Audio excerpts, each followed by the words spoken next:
மல்லி சீரியலோட இறுதிக்கட்ட காட்சிகளை படமாக்குவது பற்றி ஆரம்ப கட்ட பேச்சுக்கள் துவங்கி நடக்க ஆரம்பிச்சிருக்கு. இந்த சீரியல் ஆரம்பிக்கிறப்பவே இது லாங் ரன் சீரியலாக இருக்கும் அப்படின்னு நினச்சிட்டு தான் ஸ்க்ரீன் பிளே பண்ணியிருந்தாங்க. ஆனால் துரதிருஷ்டவசமாக சீரியல் சீக்கிரம் முடிய போகுது அப்படிங்கிறது ஒரு தகவலாக இருந்துகிட்டு இருக்கு. சீரியல் மோசமாக டிஆர்பி ரேட்டிங்கில் பர்ஃபார்மன்ஸ் பண்ணிட்டு இருக்கிறதுனால 9:30 மணி டைம் ஸ்லாட்டில் இருந்து 10 மணிக்கு தள்ளப்பட்டுச்சு. இப்போ 10:30 மணிக்கு தள்ளப்பட்டிருக்குது. அதுவும் சன் டிவி சீரியல்களில் சீரியல் ஆரம்பித்து ரொம்ப சீக்கிரமாகவே 10:30 மணி டைம் ஸ்லாட்டுக்கு தள்ளப்பட்டிருக்கிற சீரியல்னு சொன்னால் அது மல்லி சீரியல் தான் சொல்லலாம். இந்த சீரியல் ஆரம்பிக்கிறப்போ பெரிய எதிர்பார்ப்புகளோட ஆரம்பித்தாங்க. 80களில் கொடிக்கட்டி பறந்த நடிகர்கள் எல்லாம் வச்சு களம் இறக்கினாங்க. இதனால் சீரியல் ரசிகர்கள் மத்தியில் நல்ல விதமாக ரீச் ஆகும் அப்படின்னு நினச்சாங்க. ஆனால் துரதிருஷ்டவசமாக இவங்க நினச்சது எதுவுமே நடக்கலை. சீரியலும் மோசமாக டிஆர்பி ரேட்டிங்கில் பர்ஃபார்மன்ஸ் பண்ணிச்சு. இதனால் 9:30 மணி ஸ்லாட்டில் இருந்து 10 மணிக்கு பின்னோக்கி தள்ளப்பட்டுச்சு.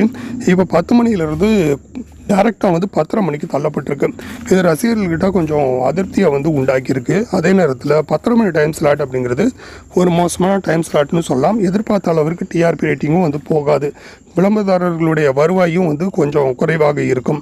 பெரிய அளவிலான நடிகைகள் நடிக்கிறப்போ அவங்களுக்கு சம்பளம் அதிகமாக இருக்கும். அப்படிங்கிறதுனால அந்த அளவிற்கு லாப விகிதம் இருக்காது. அதனால் நிறைய நடிகர்களை கட் பண்ணி விட வேண்டிய சூழ்நிலை இருக்கும்.